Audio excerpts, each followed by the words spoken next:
পুরানো দিনের কথা। একটি ছোট শহর ছিল নসিবপুর।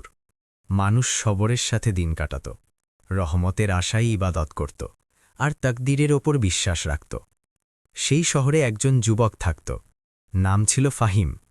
তার বয়স ২৫ বছর হবে, কিন্তু চেহারায় সময়ের বোঝা এমন ছিল যেন অনেকগুলো বছর পার হয়ে গেছে।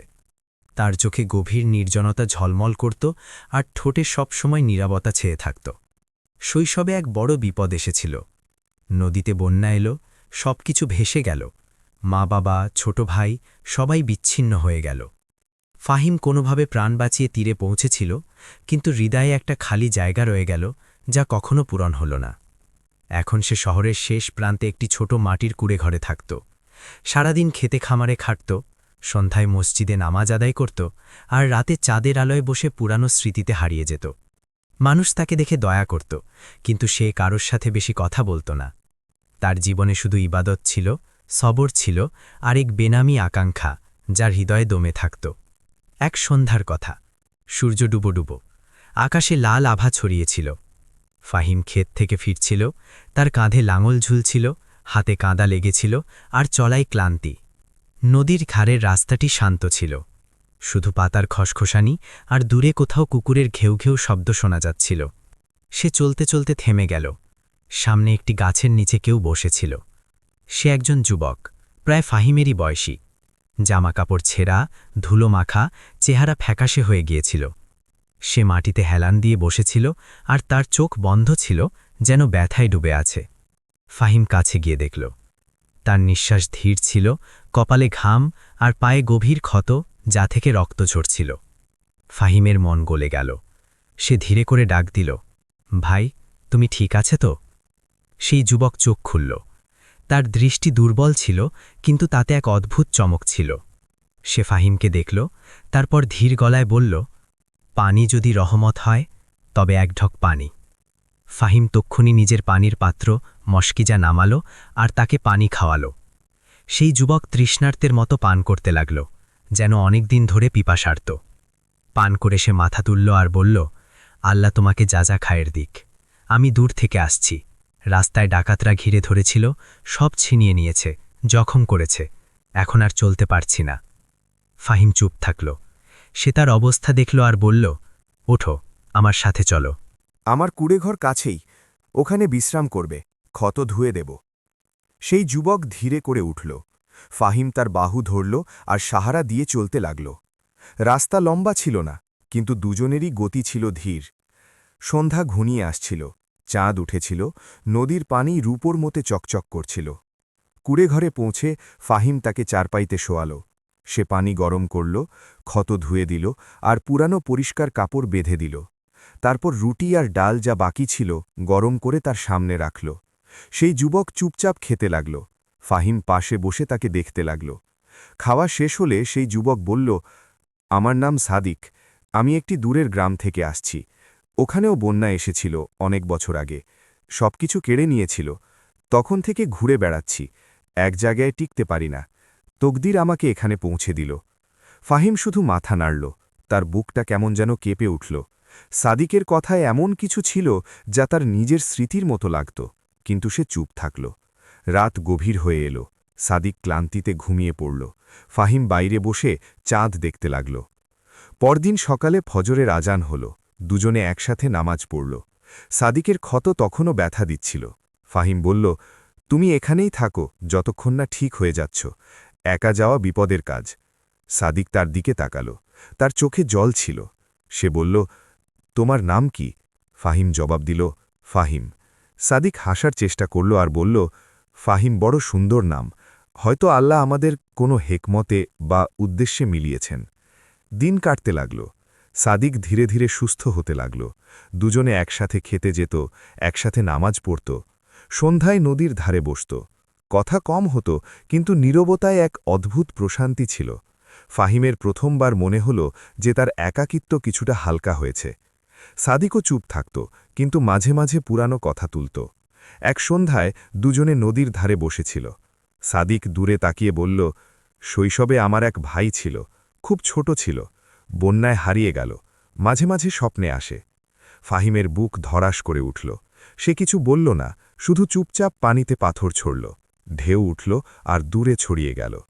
দিন কেটে গেল আর নসিবপুরের শান্ত জীবনে এক নতুন ছন্দ এলো। ফাহিমের কুড়ে ঘরে এখন দুটি ছায়া থাকত। সকালে ফজরের নামাজের পর দুজনে ক্ষেতের দিকে বের হতো, লাঙল চালাত, বীজ বুনত আর রোদে ঘাম ঝরাত। কিন্তু মনে এক হালকা স্বস্তি।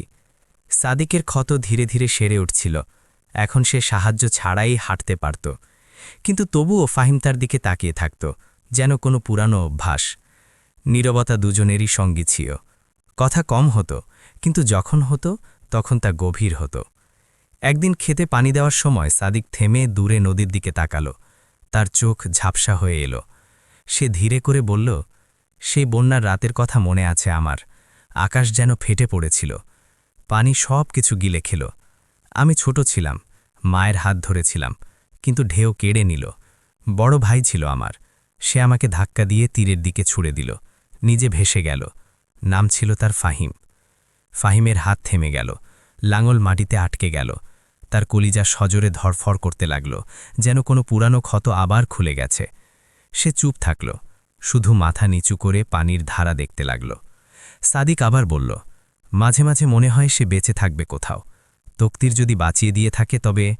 কিন্তু বছর পার হয়ে গেল, কোনো খবর নেই। ফাহিম কিছু বলল না, সে শুধু লাঙল তুলল আর সামনে এগিয়ে গেল। হৃদয়ে এক তুফান বইছিল। শৈশবের সেই রাত তার সামনে ভেসে উঠল। ছোট ভাই ছিল তার, হাত ধরে রেখেছিল। ঢেউ এলো, সে তাকে তুলে দূরে ছুড়ে দিয়েছিল, নিজে ভেসে চলে গিয়েছিল পানিতে। নাম ছিল তার ফাহিম। কিন্তু সে কিভাবে বলবে? বছরের পর বছর ধরে জমানো শূন্যতা, একাকিত্বের বোঝা, হঠাৎ সত্যের ভয়। যদি বলে তবে কি হবে? যদি ভুল হয়? সে চুপ থাকল। সন্ধ্যায় নদীর ধারে দুজনে বসেছিল। বাতাস ঠান্ডা ছিল, পাতা খসখস করছিল। সাদিক একটি পাথর তুলল আর পানিতে ছুড়ল। ঢেউ উঠে দূরে ছড়িয়ে গেল। সে বলল, এই শহরটি ভালো, শান্ত, কোথাও থিতু হতে ইচ্ছে করে। তুমি একা কেন থাকো এত বছর ধরে? কোনো আত্মীয় নেই? ফাহিম দূরের আকাশ দেখল, চাঁদ উঠেছিল, রূপালি চমক ছড়াচ্ছিল। সে ধীরে করে বলল, সব বিচ্ছন্ন হয়ে গেছে সেই বন্যায়। মা বাবা, ছোট ভাই, সব। শুধু আমি বেঁচেছিলাম। তখন থেকে একা, আল্লাহর রহমত যে বাঁচিয়ে রেখেছে। সাদিক তার দিকে তাকালো, তার চোখে কিছুটা চমক এলো। সে বলল, আমার কাহিনীও কিছুটা এমনই। বড় ভাই ছিল, যে প্রাণ বাঁচিয়েছিল। যদি সে বেঁচে থাকত, তবে হয়তো এমন কোনো শহর খুঁজত, শান্ত, যেখানে প্রশান্তি মেলে। দুজনে চুপ হয়ে গেল। নীরবতা গভীর হল। নদীর পানি বয়ে চলল, যেমন সময় বয়ে যায়। ফাহিমের মন ভারাক্রান্ত ছিল। সে উঠল আর কুড়ে ঘরের দিকে চলতে লাগল। সাদিক পিছে পিছে এলো। রাতে দুজনে একসাথে নামাজ পড়ল। এশার পর সাদিক ঘুমিয়ে পড়ল, কিন্তু ফাহিমের চোখে ঘুম এলো না। সে বাইরে বসে তারা দেখতে লাগল। মনে এক প্রশ্ন বারবার আসছিল, বলবো কি বলবো না? যদি সে আমার ভাই হয়, তবে এত বছরের বিচ্ছেদের ব্যথা আবার কেন? যদি না হয়, তবে এই আকাঙ্ক্ষা কেন মনে জাগল? পরদিন শহরে বাজার ছিল। দুজনে গেল, কিছু শস্য, লবণ আর সাদিকের জন্য একটি নতুন কাপড় নিল। ফেরার পথে রাস্তায় একজন বৃদ্ধের সাথে দেখা হলো। সে শহরের পুরানো বাসিন্দা ছিল, অনেক কিছু দেখেছে। সে দুজনকে দেখল আর থেমে গেল। সে ফাহিমকে বলল, বেটা, এ যুবক কে তোমার সাথে? চেহারাটা কেমন চেনা চেনা লাগে? ফাহিম বলল, দূর থেকে এসেছে, জখম ছিল, এখন ঠিক হচ্ছে। বৃদ্ধ সাদিককে খুঁপিয়ে দেখল, তারপর ধীরে করে বলল, শৈশবে একটি পরিবার ছিল দূরের গ্রামে, বন্যায় বিচ্ছন্ন হয়ে গিয়েছিল। বড় ছেলে ছিল ফাহিম, ছোট সাদিক। মা বাবা দুজনেই ভেসে গিয়েছিল। লোকে বলতো ছোটজন কোনোভাবে বেঁচে গেছে, বড়জনও হয়তো, কিন্তু কোনো খবর নেই। তোমার চেহারা সেই বড় ছেলের মতো লাগে। সাদিক হেসে দিল। সে বলল, বৃদ্ধ চাচা, কত মানুষই তো মিলে যায়, তাকদীরের খেলা। বৃদ্ধ চলে গেল, কিন্তু তার কথাগুলো বুকে বিঁধল। ফাহিম কিছু বলল না, কিন্তু তার হাঁটার গতি ধীর হয়ে গেল। বাড়ি পৌঁছে দুজনে চুপচাপ বসল। ধীরে ধীরে রাত গভীর হয়ে গিয়েছিল।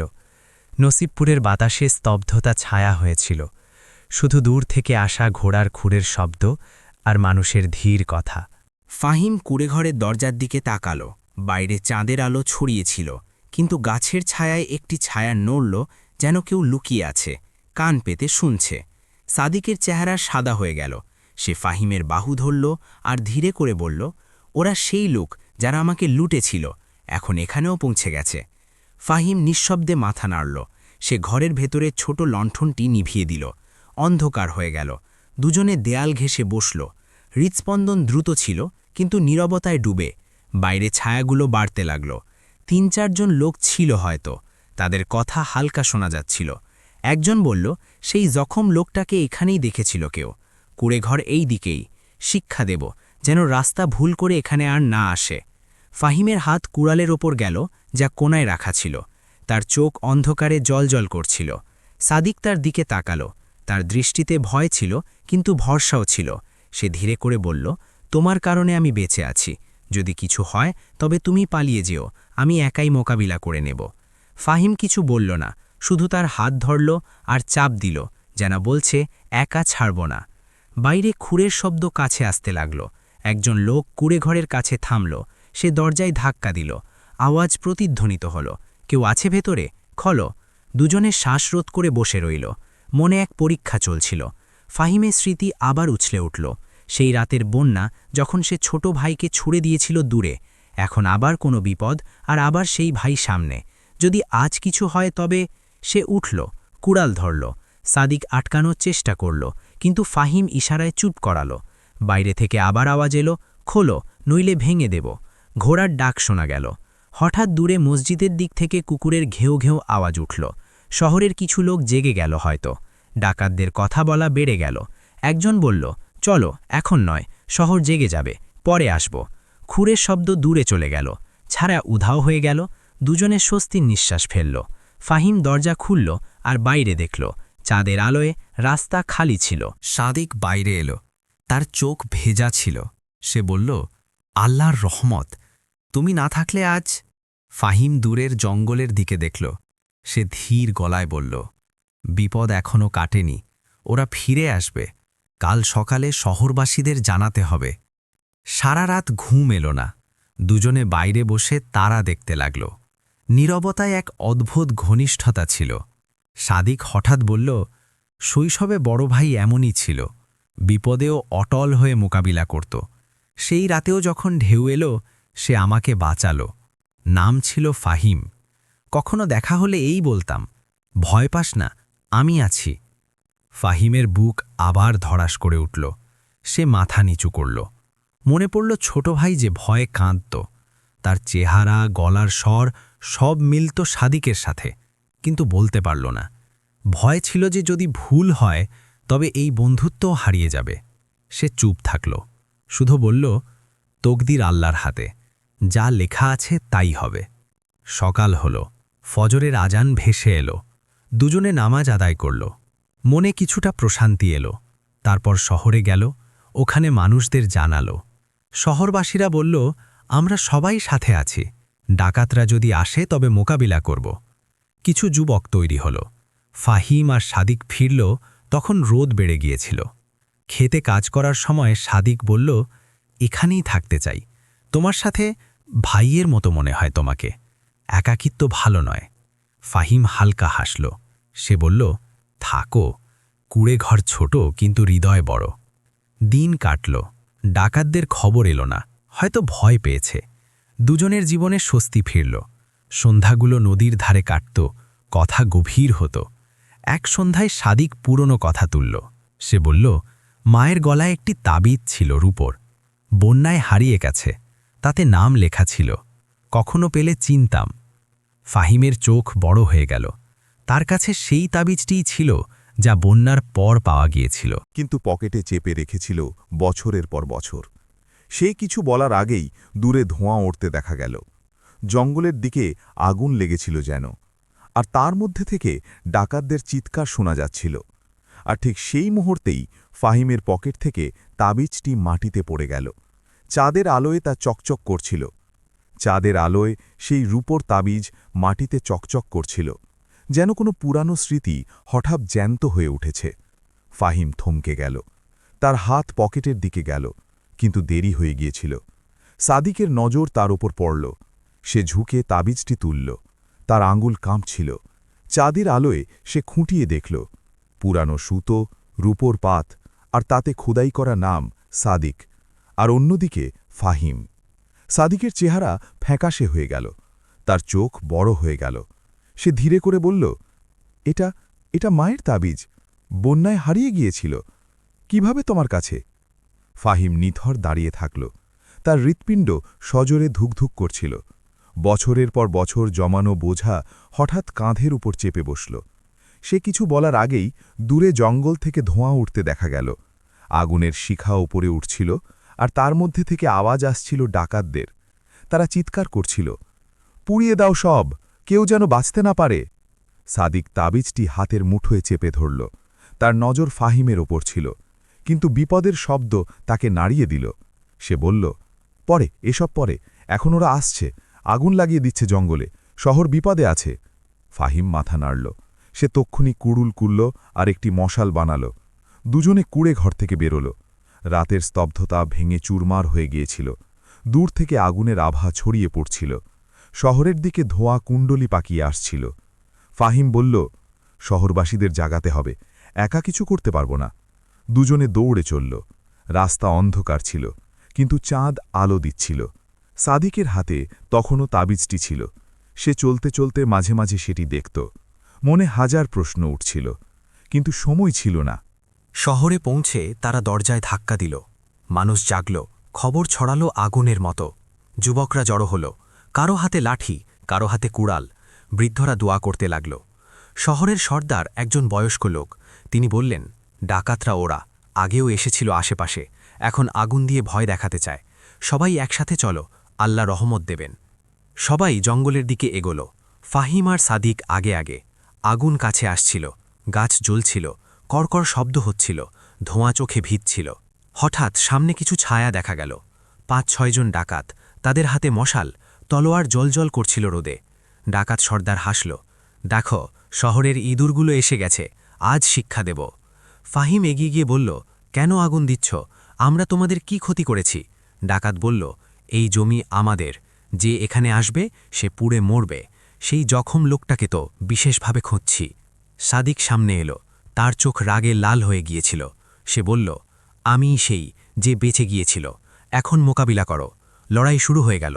লাঠি চলল, কুড়াল চলল, ধোঁয়ার আগুনের মাঝে ছায়ারা লড়ছিল।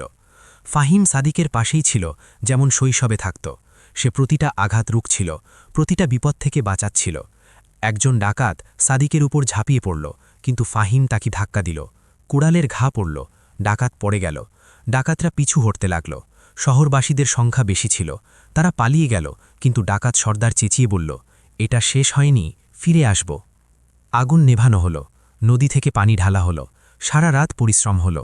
সকাল হলো তো জঙ্গলের কিছু অংশ পুড়ে গিয়েছিল, কিন্তু শহর বেঁচে গেল। মানুষ ক্লান্ত হয়ে বসেছিল। ফাহিম আর সাদিক একটি গাছের নিচে বসল। সাদিকের হাতে তখনও সেই তাবিজ।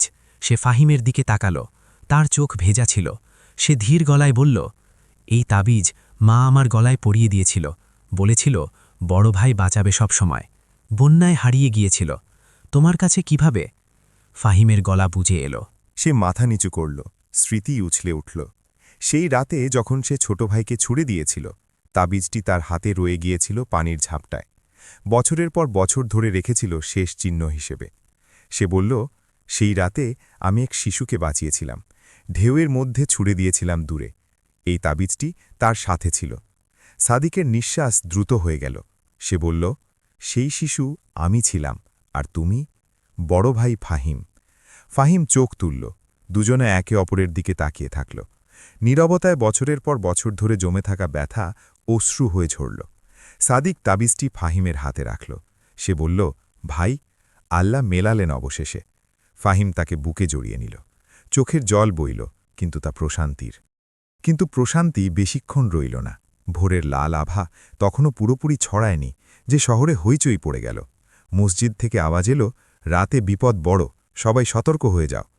মানুষ জাগল, দরজা খুলল, আর রাস্তায় জড়ো হতে লাগল। ফাহিম আর সাদিক কুড়েঘর থেকে বেরোল তো বাতাসে পোড়া গন্ধ পাচ্ছিল। জঙ্গলের পোড়া অংশ তখনও ধিকধিক করে জ্বলছিল। দুই ভাই এখন একে অপরকে মনে মনে ভাই বলতো, কিন্তু শব্দগুলো এখনও মুখে পুরোপুরি আসেনি। বছরের পর বছর বিচ্ছেদের বোঝা হালকা তো হয়েছিল, কিন্তু পুরোপুরি নামেনি। শহরের সর্দার সবাইকে জড়ো করলেন। তিনি বললেন, ডাকাতরা রাতে এসেছিল, জঙ্গল পুড়িয়ে দিল, কিন্তু এখন খুব সকালে খবর এসেছে যে ওরা নদী পার করছে। সংখ্যায় বেশি, এবার 10-15 জন হবে। অস্ত্রও ভালো। যদি না আটকানো যায় তবে শহর লুটে নেবে। মানুষের মাঝে ভয় ছড়িয়ে পড়ল। মহিলারা, শিশুরা ঘরে লুকিয়ে পড়ল। যুবকরা তৈরি হল। ফাহিম কুড়াল তুলল, সাদিক একটি শক্ত লাঠি। দুজনে একে অপরের দিকে তাকাল। ফাহিম ধীর গলায় বলল, ভাই, আজ সাথে আছি আমরা, যেমন শৈশবে হওয়া উচিত ছিল। সাদিকের চোখ ভিজে এলো। সে মাথা নাড়ল। সে বলল, হ্যাঁ ভাই, আল্লাহর রহমতে পেয়েছি, এখন আর আলাদা হব না। সবাই নদীর কিনারার দিকে এগোল। রাস্তা লম্বা ছিল না, কিন্তু মন ছিল ভারাক্রান্ত। বাতাসে উত্তেজনা ছিল, পাখিগুলোও চুপ ছিল যেন। নদী পৌঁছল তো দূরে ওপারে কিছু ছায়া দেখা গেল। ঘোড়া, মানুষ, তলোয়ার রোদে চকচক করছিল। ডাকাত সর্দার আগে ছিল। সে চড়া গলায় চেঁচিয়ে বলল, এই জমি আমাদের, যারা এখানে আছো চলে যাও, নইলে জানে মারব। শহরবাসীরা জবাব দিল, এটা আমাদের শহর, প্রজন্ম ধরে বাস করছি, তোমরা ডাকাত, পালিয়ে যাও। ডাকাত হাসল। সে বলল, দেখি কে বাঁচে, আর ইশারা করল। তার লোকরা নদীতে নামতে লাগল। পানি ওখানে কম ছিল, ঘোড়া অনায়াসে পার হতে পারত। ফাহিম এগিয়ে গিয়ে বলল, থামো, কথা দিয়ে কাজ করো, কি চাই তোমাদের? সর্দার বলল, সব কিছু, শস্য, টাকা, আর বিশেষভাবে সেই জখম লোকটাকে যে বেঁচে গিয়েছিল। সাদিক সামনে এলো। সে বলল, আমিই সে, কিন্তু এখন আর একা নই। লড়াই শুরু হলো। তীর চলল, লাঠি চলল, নদীর পানি লাল হতে লাগল। ফাহিম আর সাদিক একসাথে ছিল। ফাহিম প্রতিটা আঘাত রুখছিল। সাদিক একজন ডাকাতকে ফেলে দিল। ভাইদের একতায় শক্তি ছিল। শহরবাসীরা অটল রইল। ডাকাতরা অবাক হল। তারা বেশি ছিল, কিন্তু সুসংগঠিত নয়। ধীরে ধীরে পিছু হটতে লাগল। একজন ডাকাত ফাহিমের উপর ঝাঁপিয়ে পড়ল। তলোয়ার ছিল ধারালো। ফাহিম কুড়ুল দিয়ে আটকাল, কিন্তু কাঁধে কোপ লাগল। রক্ত ঝরতে লাগল। সাদিক দেখল তো রাজের চিৎকার করে উঠল, ভাই! আর সেই ডাকাতকে লাঠি দিয়ে আঘাত করল। ডাকাত পড়ে গেল। ফাহিম ব্যথায় কোঁকিয়ে উঠল, কিন্তু দাঁড়িয়ে থাকল। সে বলল, কিছু হয়নি, সবর রাখো। ডাকাতরা দেখল যে অবস্থা বেগতিক। তাদের সর্দার জখম হয়ে গিয়েছিল। সে চেঁচিয়ে বলল, পিছু হটো, আজ নয়তো কাল এটা শেষ হয়নি। আর তারা পালিয়ে গেল। ঘোড়া ছুটিয়ে দূরে জঙ্গলে অদৃশ্য হয়ে গেল। শহরবাসীরা জিতে গেল, স্বস্তির নিঃশ্বাস ফেলল। আহতদের তোলা হল। ফাহিমের কাঁধ রক্তাক্ত ছিল। সাদিক কাপড় ছিঁড়ে ব্যান্ডেজ করে দিল। তার চোখ ছিল ছলছলে। সে বলল, ভাই, তুমি আবার আমাকে বাঁচালে, যেমন সেই রাতে। ফাহিম হাসল। সে বলল, আর তুমি আমাকে? তকদির যখন মিলিয়েছে তখন সাথ দেব। শহরে ফিরল তো মহিলারা দোয়া করছিল। মসজিদে শুকরানার নামাজ আদায় করা হল। দিন ফুরলে প্রশান্তি ফিরল। ফাহিম আর সাদিক নদীর ধারে বসল। ক্ষত ব্যথা দিচ্ছিল, কিন্তু মনে ছিল আনন্দ। সাদিক তাবিজটি ফাহিমের গলায় পরিয়ে দিল। সে বলল, এখন এটা তোমার কাছেই থাকুক, মায়ের দোয়া এটা। ফাহিম তার হাত ধরল। নীরবতায় বছরের পর বছর ধরে রাখা আকাঙ্ক্ষাগুলো গলে গেল। সন্ধ্যা গভীর হল। দুজনে কুড়েঘরের দিকে চলল। রাতে একসাথে বসল। পুরানো কথা বলল, শৈশবের কথা, মা বাবার কথা। চোখের জল বইল, কিন্তু তা ছিল সুখের। কিন্তু স্বস্তি বেশিদিন রইল না। মাঝরাতে বাইরে আওয়াজ হল, যেন কেউ গুঙাচ্ছে। ফাহিম দরজা খুলল। বাইরে একজন লোক পড়েছিল, জখম, রক্তাক্ত। সে শেষ নিঃশ্বাসে বলল, ডাকাত সর্দার জখম হয়েছে, কিন্তু জ্যান্ত, বদলা নিতে আসছে। একা নয়, আরও কিছু লোক দূর থেকে এসেছে। আর তার চোখ বন্ধ হয়ে গেল। রাতের স্তব্ধতা আবার ভেঙে গেল। সেই আহত লোকটা মাটিতে পড়েছিল, চোখ বন্ধ, নিঃশ্বাস থেমে গেছে। ফাহিম তার হাত ছুল, ঠান্ডা হয়ে গেছে। সাদিক পাশে দাঁড়িয়েছিল, তার নজর জঙ্গলের দিকে। দূর থেকে আসা সেই চিৎকার এখনও কানে বাজছিল, যেন কেউ যন্ত্রণার শেষ ডাক দিচ্ছে। বাতাসে রক্তের গন্ধ আর ধোঁয়া। ফাহিম ধীরে করে বলল, আল্লাহ এর উপর রহমত করুক। ও শেষ নিঃশ্বাসে খবর দিল, এখন বড় পরীক্ষা। সাদিক মাথা নাড়ল। সে বলল, ভাই, ডাকাত সর্দার জ্যান্ত আছে, আর এখন একা নয়, আরও কিছু লোক এসেছে দূর থেকে, হয়তো বেশি শক্তিশালী। আমাদের শহরবাসীদের জাগাতে হবে। দুজনে কুড়েঘর থেকে বেরোল। চাঁদের আলো ছড়িয়েছিল, কিন্তু মেঘ জমছিল যেন। রাস্তায় পা দুটো ভারী হয়ে আসছিল। শহর ঘুমিয়েছিল, কিন্তু দরজায় ধাক্কা দিতেই মানুষ জাগল। খবর ছড়ালো আগুনের মতো। সর্দার বৃদ্ধ সবাইকে মসজিদে জড়ো করলেন। ফাহিম সেখানে সবাইকে জানালো। মানুষ থমকে গেল। একজন বলল, এত ডাকাত, আমাদের কাছে অস্ত্র কম, কি করব? বৃদ্ধ বললেন, সবর রাখো, আল্লাহর রহমতের ওপর বিশ্বাস রাখো। সারা রাত পাহারা দেব, সকালে দেখব কি হয়। সারা রাত কারোরই ঘুম এলো না। ফাহিম আর সাদিক মসজিদের ছাদে বসল। তারা দেখতে লাগল। সাদিক ধীরে করে বলল, ভাই, শৈশবে ভেবেছিলাম সব শেষ হয়ে গেছে, কিন্তু তকদির বাঁচালো, আবার মেলালো। এখন এই পরীক্ষা কেন? ফাহিম তার দিকে তাকালো। তার চোখে বছরের পর বছর ধরে থাকা একাকিত্ব ঝলমল করছিল। সে বলল, তকদিরের হিকমত সাথে সাথে বোঝা যায় না, কিন্তু যা হয় মঙ্গলের জন্যই হয়। আমরা একসাথে আছি এখন, এটাই রহমত। সাদিক তার গলার তাবিজটি ছুল।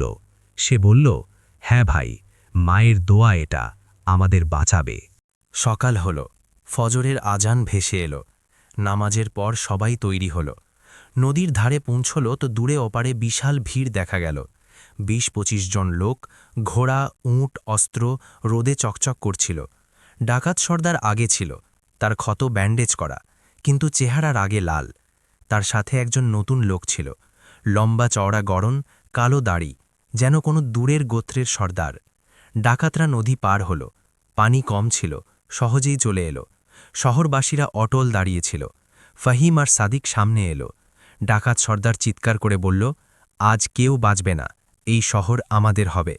নতুন লোকটা বলল, আমি এদের সাথী, দূরের মরুভূমি থেকে এসেছি, বদলা আর লুট দুটোই নেব। লড়াই শুরু হয়ে গেল। তীর উড়ল, তলোয়ারে তলোয়ারে সংঘাত হল, ধুলো উড়ল, চিৎকার প্রতিধ্বনিত হল। ফাহিম কুড়াল চালিয়ে যাচ্ছিল, সাদিক তার পাশেই ছিল। ভাইয়েরা একে অপরকে বারবার বাঁচাচ্ছিল। একজন ডাকাত সাদিকের ওপর ঝাঁপিয়ে পড়ল, কিন্তু ফাহিম তাকে রুখে দিল। অন্যজন ফাহিমকে আক্রমণ করলে সাদিক লাঠি দিয়ে তাকে মাটিতে ফেলে দিল। শহরবাসীরাও অটল দাঁড়িয়ে রইল, কিন্তু ডাকাতরা সংখ্যায় বেশি ছিল। ধীরে ধীরে শহরবাসীরা পিছু হটতে লাগল। এক মুহূর্তে নতুন সর্দার ফাহিমের ওপর ঝাঁপিয়ে পড়ল। তার তলোয়ার ছিল ধারালো। ফাহিম আটকানোর চেষ্টা করল, কিন্তু আঘাত লাগল। বুকের কাছে রক্ত বয়ে চলল। সে পড়ে গেল। সাদিক এটা দেখে চিৎকার করে উঠল, ভাই, আর রাগে সেই সর্দারের ওপর ঝাঁপিয়ে পড়ল। লাঠি চলল, কিন্তু সর্দার ছিল শক্তিশালী। সে সাদিককে ধাক্কা দিল। সাদিক পড়ে গেল, আর ডাকাতরা তাকে ঘিরে ধরল। শহরবাসীরা হার মানতে শুরু করল। ডাকাত সর্দার হাসল, এখন সব শেষ। কিন্তু আল্লাহর রহমত হঠাৎ নাজিল হল। দূর থেকে আওয়াজ এলো, যেন আরও একটি বিশাল দল আসছে। ঘোড়ার খুরের শব্দ। তারা হয়তো কিছু যাত্রী ছিল, যারা কাফেলা নিয়ে আসছিল। তারা ছিল সশস্ত্র ব্যবসায়ী। তারা লড়াই দেখে শহরবাসীদের পক্ষ নিল। ডাকাতরা ঘাবড়ে গেল। তাদের সংখ্যা এখন সমান হয়ে গেল। লড়াই আবার প্রবল হল। ডাকাতরা পিছু হটল। নতুন সর্দার জখম হল। পুরানো সর্দার চেঁচিয়ে বলল, পালাও, আজ নয়তো কাল। আর তারা নদী পার হয়ে পালিয়ে গেল। শহরটি আবার বেঁচে গেল। যাত্রীরা থামল আর সাহায্য করল। আহতদের দেখা হল। ফাহিমের ক্ষত ছিল গভীর। সাদিক তার পাশে বসে কাঁদছিল। সে বলল, ভাই, যেও না, এখন তো দেখা হলো। ফাহিম দুর্বল গলায় বলল, সবর রাখো, আল্লাহর ওপর বিশ্বাস রাখো। যাত্রীরা ওষুধ দিল, ক্ষত বেঁধে দিল। দিন ফুরল, কিছুটা শান্তি ফিরল। সন্ধ্যায় নদীর ধারে ফাহিম শুয়েছিল। সাদিক পাশে বসেছিল। দুজনেই চুপ। নীরবতায় ব্যথা ছিল, কিন্তু ঘনিষ্ঠতাও ছিল। রাত হল। ফাহিমের শরীর কিছুটা ভালো হল, কিন্তু হঠাৎ দূর থেকে একটি ছায়া দেখা গেল, যেন কেউ একা আসছে। সাদা পোশাক, হাতে কোনো একটা জিনিস। সে কাছে এলো। তার চেহারা পুরানো লাগছিল, যেন চেনা কেউ। আর ঠিক সেই মুহূর্তে সে ডাক দিল, ফাহিম, সাদিক, আমি এসে গেছি। দুজনে থমকে গেল। ফাহিমের ক্ষত তখনও ব্যথা দিচ্ছিল, কিন্তু সে উঠে দাঁড়াল। সাদিক তার বাহু ধরল, যেন ভয় হচ্ছিল যে আবার কোনো বিচ্ছেদ না হয়ে যায়। চাঁদের আলো কম ছিল, মেঘ ছেয়ে ছিল, কিন্তু সেই ছায়ার মাঝে চেনা চেনা কিছু একটা ছিল। সাদা পোশাক, লম্বা দাড়ি, কাঁধ ঝুঁকে পড়া আর চলায় ক্লান্তির বোঝা। সেই লোকটা কাছে এলো, তার চেহারা ধীরে ধীরে পরিষ্কার হল, চোখ গভীর, কপালে বলিরেখা, যেন বছরের পর বছরের কষ্ট লেখা আছে। ফাহিমের নিঃশ্বাস আটকে গেল, সাদিকের হাত কাঁপতে লাগল। সেই লোকটা থামল, দুজনকে খুঁটিয়ে দেখল, তার চোখ ভিজে এলো। সে ধীরে করে বলল, আমার ছেলেরা, আল্লাহ মিলিয়েই দিলেন শেষ পর্যন্ত। ফাহিমের গলা বুঝে এলো, সে এগিয়ে গিয়ে বলল, আব্বা, তুমি বেঁচে আছো? সাদিক কেঁদে ফেলল, সে দৌড়ে গিয়ে সেই লোকটার গাল জড়িয়ে ধরল। ফাহিমও কাছে এলো, তিনজনে একে অপরকে জড়িয়ে ধরল। চোখের জল বইল, বছরের পর বছরের ব্যথা গলে গেল। তিনি ছিলেন তাদের পিতা, যাকে বন্যায় ভেসে গেছে মনে করে সবাই মৃত ভেবেছিল, কিন্তু তাকদীর বাঁচিয়ে দিয়েছিল। তিনি দূরে ভেসে গিয়ে অন্য একটি গ্রামে পৌঁছেছিলেন, সেখানে বছরের পর বছর অসুস্থ হয়ে পড়েছিলেন। তারপর ঘুরে বেরিয়েছেন ছেলেদের খোঁজে, খবর পেতেন যে নসিবপুরে কোনো ফাহিম আছে, কোনো সাদিক আছে। শেষ পর্যন্ত পৌঁছেই গেলেন। বাবা দুজনকে বুকে জড়িয়ে নিলেন। তিনি বললেন, আমার মানিকেরা, কতগুলো বছর কেটে গেল। আমি প্রতি নামাজে দোয়া করেছি যেন তোমরা বেঁচে থাকো। আল্লাহ শুনেছেন। সেই রাতের বন্যায় আমি ভেসে গিয়েছিলাম, কিন্তু একটি পাথরে ধাক্কা লেগে বেঁচে যাই। কেউ একজন বাঁচিয়েছিল। তারপর অসুস্থতা, ফকিরি, কিন্তু মনে শুধু তোমাদের পাওয়ার বাসনা ছিল। সাদিক কাঁদতে কাঁদতে বলল, আব্বা, আমরাও আপনাকে মৃত মনে করতাম। ভাইদের সাথে দেখা হলো এই মাত্র, আর এখন আপনি, এটা রহমত। ফাহিম চুপ ছিল, তার ক্ষত ব্যথা করছিল, কিন্তু মনে ছিল শান্তির ঢেউ। সে বাবার পা ছুঁল। বাবা তাকে তুললেন, কপালে হাত বুলিয়ে দিলেন। তিনি বললেন, বেটা, তুমি বড় হয়েছ, এই ক্ষত কিভাবে? ফাহিম সব বলল, ডাকাতদের কথা, লড়াইয়ের কথা, পরীক্ষার কথা। বাবা শুনলেন, মাথা নিচু করলেন। তিনি বললেন, তাকদীরের পরীক্ষা কঠিন হয়, কিন্তু সাবরকারীর ওপর রহমত আসে। আমিও ঘুরেছি, কিন্তু আল্লাহ পথ দেখিয়েছেন। তিনজন কুঁয়ে ঘরে গেল। রাত গভীর ছিল, কিন্তু ঘুম আসছিল না কারুর। বাবা পুরানো কথা তুললেন, মার কথা, বন্যার আগের জীবনের কথা, কিভাবে সবাই সুখে ছিল। ছোট ঘর, ক্ষেত, মসজিদ, মায়ের দোয়া যা তাবিজে বাঁধা ছিল। সাদিক তাবিজটি দেখালো। বাবা সেটি ছুঁয়ে চোখ বন্ধ করে দোয়া করলেন। সকাল হল, ফজরের আজান ভেসে এলো। তিনজনে একসাথে নামাজ পড়ল। মনে প্রশান্তি ছিল। শহরবাসীরা খবর পেল, মানুষ এলো, মুবারকবাদ জানালো। বাবাকে দেখে সবাই অবাক হল। কোনো কোনো পুরানো চেনা লোক তাকে চিনতে পারল। শহরটি খুশিতে ভরে গেল, যেন কোনো হারানো খাজনা খুঁজে পাওয়া গেছে। বেলা বাড়ল। বাবা ফাহিমের ক্ষত দেখলেন, ওষুধ দিলেন, পুরানো ভেষজ লতাপাতা লাগালেন, যা তিনি সাথে এনেছিলেন। সাদিক পাশে বসে সব কথা শুনত। বাবা বললেন, এখন আমরা একসাথে আছি। এই শহরটি ভালো, এখানেই বসতি করি, ক্ষেত চষি, ইবাদত করি। একাকিত্ব শেষ হল। ফাহিম মাথা নাড়ল। সে বলল, আব্বা, ডাকাতরা এখনও বিপদের কারণ।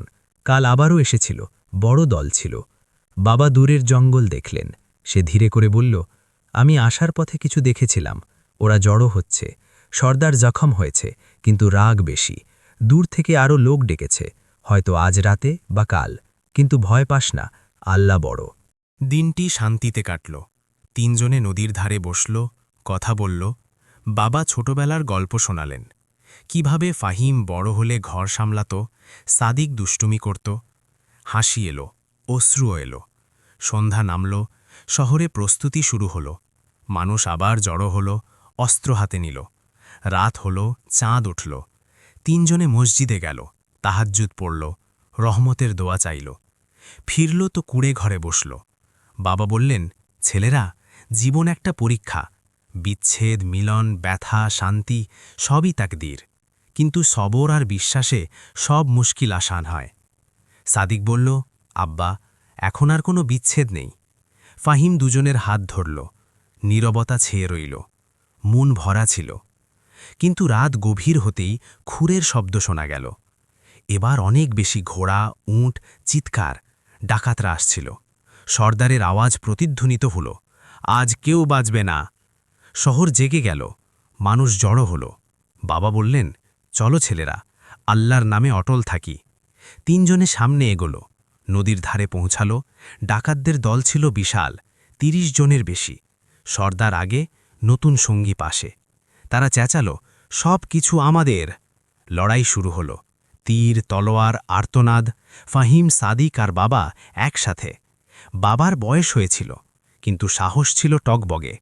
তিনি একজন ডাকাতকে রুখে দিলেন। ভাইরা একে অপরকে বাঁচালো। শহরবাসীরা লড়ল, কিন্তু ডাকাতরা সংখ্যায় অনেক বেশি।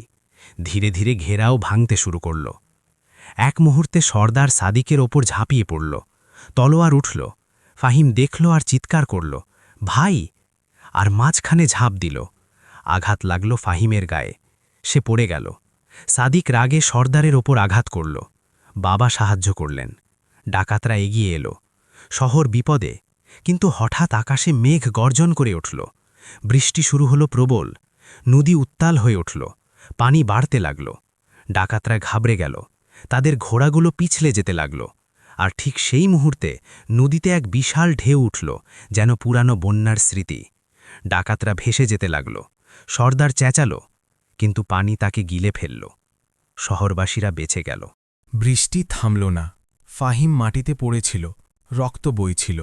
সাদিক আর বাবা তার পাশে। সাদিক কাঁদছিল, ভাই ওঠো। বাবা দোয়া পড়ছিলেন, কিন্তু ফাহিমের চোখ বন্ধ হয়ে আসছিল। দূর মসজিদ থেকে আজানের আওয়াজ এলো, যেন কোনো ইশারা। বৃষ্টি থেমে গিয়েছিল, কিন্তু নদীর পানি তখনও উত্তাল ছিল। ঢেউগুলো মাটি ছুঁয়ে যাচ্ছিল, যেন বছরের পুরানো বন্যার স্মৃতি আবার জেগে উঠেছে। ডাকাতদের ছায়া পানিতে মিলিয়ে গেছে।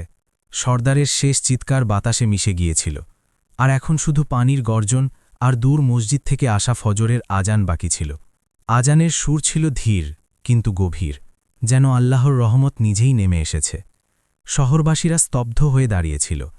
তাদের মুখে ভয় ছিল, কিন্তু প্রশান্তিও ছিল। পানি সব কিছু বদলে দিয়েছিল। যে পরীক্ষা বছরের পর বছর ধরে চলছিল, তা হঠাৎ শেষ হয়ে গেল। ফাহিম মাটিতে পড়েছিল, তার বুক রক্তাক্ত, নিঃশ্বাস ধীর। সাদিক তার শিয়রে বসেছিল, তার মাথা কোলে নিয়ে। অশ্রু তার চোখ দিয়ে বইছিল, কিন্তু আওয়াজ বেরোচ্ছিল না, শুধু ঠোঁট কাঁপছিল। বাবা পাশে দাঁড়িয়ে হাত তুলে দোয়া করছিলেন। তার কণ্ঠ কাঁপছিল, ইয়া রাব, রহম কর। এই ছেলেটি যে বছরের পর বছর একা ঘুরেছে, এখন যখন ঘর পেল তখন একে কেড়ে নিও না। এটা তোমার রহমতের পরীক্ষা, কিন্তু আমরা দুর্বল। সবর দাও, সাহস দাও। শহরবাসীরা জড়ো হল। কেউ ওষুধ নিয়ে এলো, কেউ পানি। এক বৃদ্ধা মহিলা এলো, যার কাছে পুরানো ভেষজ ছিল। সে ক্ষত দেখল, মাথা নিচু করল। সে বলল, গভীর ক্ষত, কিন্তু আল্লাহ চাইলে বেঁচে যাবে, সবর রাখো। সবাই মিলে ফাহিমকে তুলল, ধীরে ধীরে কুড়ে ঘরের দিকে নিয়ে গেল। রাস্তা কাদামাখা ছিল, বৃষ্টি সব ভিজিয়ে দিয়েছিল, কিন্তু কারো চলায় ক্লান্তি ছিল না, যেন আল্লাহ শক্তি দিয়েছিলেন। কুড়ে ঘরে ফাহিমকে চারপাইতে শোয়ানো হলো। লণ্ঠন জ্বালানো হলো। আলো কম ছিল, কিন্তু তাতে চেহারাগুলো পরিষ্কার দেখা যাচ্ছিল। সাদিক ফাহিমের হাত ধরে বসেছিল। তার আঙুলগুলো ঠান্ডা হয়ে আসছিল। সে ধীরে করে বলছিল, ভাই, চোখ খোলো। এখন তো দেখা হলো, এখন আর বিচ্ছেদ সইব না। ছোটবেলায় তুমি আমাকে বাঁচিয়েছিলে, এখন আমার পালা। আল্লাহর কাছে দোয়া করছি, তুমি চলে গেলে আমি কি করব? আব্বা কি করবেন? বাবা পাশে বসে পড়লেন। তিনি ফাহিমের কপালে হাত দিলেন। খুব গরম ছিল, জ্বর এসে গিয়েছিল। তিনি পুরানো স্মৃতিচারণ শুরু করলেন, যেন আওয়াজ শুনে ফাহিম ফিরে আসে। তিনি বললেন, ব্যাটা, মনে আছে ছোটবেলায় তুমি অসুস্থ হলে আমি এভাবেই বসতাম, দোয়া পড়তাম, আল্লাহ শুনতেন। আজকেও শুনবেন। তুমি বড়, তুমি শক্তিশালী, এই ক্ষত কিছুই না। তকদির আমাদের মিলিয়ে দিয়েছে, এখন আর আলাদা করবে না। রাত কেটে চলল। শহরবাসীরা আসছিল, যাচ্ছিল। কেউ দোয়া পড়ছিল, কেউ পানি খাওয়াচ্ছিল। বৃদ্ধা মহিলা লতাপাতা লাগালো, কাপড় বাঁধল। সাদিক ঘুমাল না, তার চোখ ফাহিমের ওপরে স্থির ছিল। সে বারবার সেই তাবিজটি ছুঁত, যা এখন তার গলায় ছিল, মায়ের শেষ স্মৃতি। সে ধীরে করে বলত, মা, দোয়া করো, তুমি যেখানেই থাকো নিজের ছেলেদের বাঁচাও। সকাল হল, সূর্য উঠল, কিন্তু আবছা আলো ছিল। মেঘ তখনও ছেয়েছিল। ফাহিমের নিঃশ্বাস কিছুটা স্থিতিশীল হল, জ্বর কমল। সাদিক দেখল তো তার চোখ উজ্জ্বল হয়ে উঠল। সে বাবাকে জাগাল। আব্বা দেখুন, ভাইয়ের চোখের পাতা নড়ছে। বাবা ফাহিমের হাত ধরলেন। তিনি লম্বা দোয়া পড়লেন। ধীরে ধীরে ফাহিমের চোখ খুলল। দুর্বল ছিল, কিন্তু প্রাণবন্ত। সে ইতিউতি দেখল। সাদিকের মুখ সবার আগে দেখল। সে হাসার চেষ্টা করল, ধীর গলায় বলল, ভাই, পানি। সাদিক তক্ষুনি পানির পাত্র এগিয়ে দিল। ফাহিম পান করল। তারপর বাবাকে দেখল। সে বলল, আব্বা, আপনি। বাবার চোখ ভিজে এলো।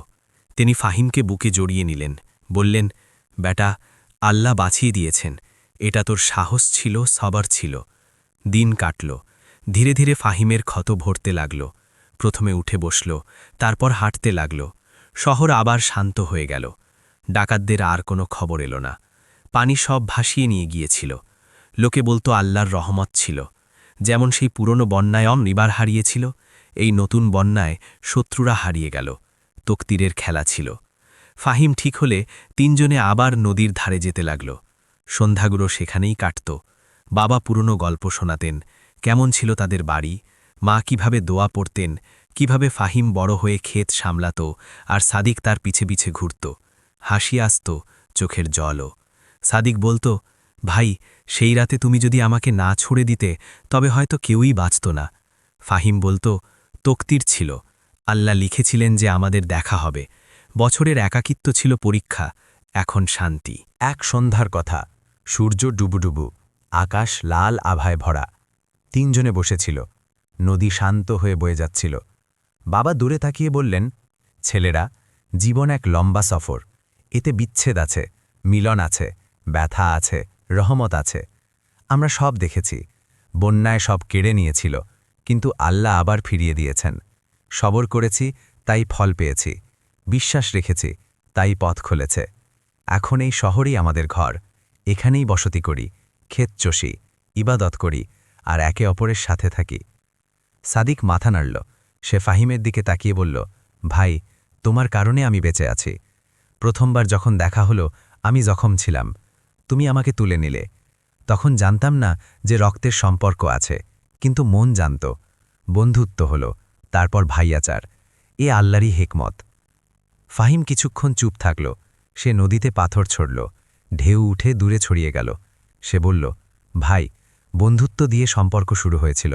রহস্য ছিল, কিন্তু শান্তি ছিল। একাকিত্ব শেষ হয়েছিল। তারপর সত্য জানলাম, তো খুশি দ্বিগুণ হয়ে গেল।